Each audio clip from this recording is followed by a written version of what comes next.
Hi all, welcome to English bibliotheca. ഇന്ന് നമ്മൾ നോക്കുന്നത് സൊണറ്റ് 121 ഷേക്സ്പിയറിന്റെ സൊണറ്റ് ആണ്.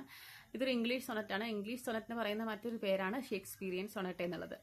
അപ്പോൾ ഈ ഒരു ഷേക്സ്പീരിയൻ സൊണറ്റിന്റെ പ്രത്യേകത, അതിൽ 3 ക്വാട്രെയിൻസ് ഉണ്ടായിരിക്കും. 3 ക്വാട്രെയിൻസിൽ ഇത് സ്ട്രക്ചർ ചെയ്തിരിക്കുന്നത് 2 ക്വാട്രെയിൻസ് കഴിഞ്ഞിട്ട് ഒരു വോൾട്ട. എന്താ വോൾട്ട എന്ന് പറഞ്ഞാൽ? വോൾട്ട എന്ന് പറയുമ്പോൾ ദാറ്റ്സ് എ ടേൺ, ഒരു ഡൈവേർഷൻ ആണ്.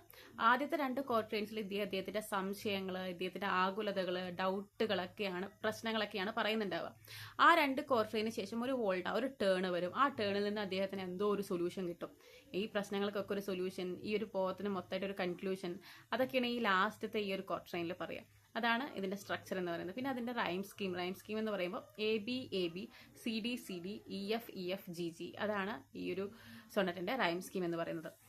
അപ്പോൾ ഇത്രയാണ് സൊണറ്റ് 121. സൊണറ്റ് 121 പിന്നെ നമ്മൾ ഓർത്ത് വെക്കേണ്ട ഒരു നമ്പറാണ് 154 എന്നുള്ളത്.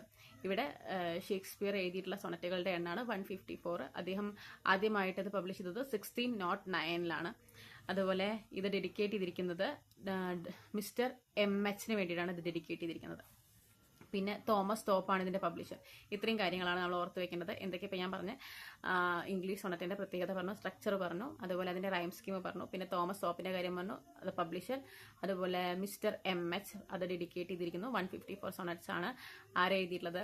നമ്മുടെ ഷേക്സ്പിയർ എഴുതിയിട്ടുള്ളത്. 1609 ഇത് ആദ്യമായിട്ട് പബ്ലിഷ് ചെയ്തത്. പിന്നെ ഈ 154 പ്രത്യേകത ഉണ്ട്. 154 126 യങ് മാനെ അഡ്രസ് ചെയ്യുന്നതാണെങ്കിൽ ബാക്കിയുള്ള 28 ഡാർക്ക് ലേഡീനെയാണ് അഡ്രസ് ചെയ്തിരിക്കുന്നത്. ഇത്രയാണ് സൊണറ്റ് 121 വരുന്ന ഇമ്പോർട്ടൻറ്റ് ഫാക്ട്സ്.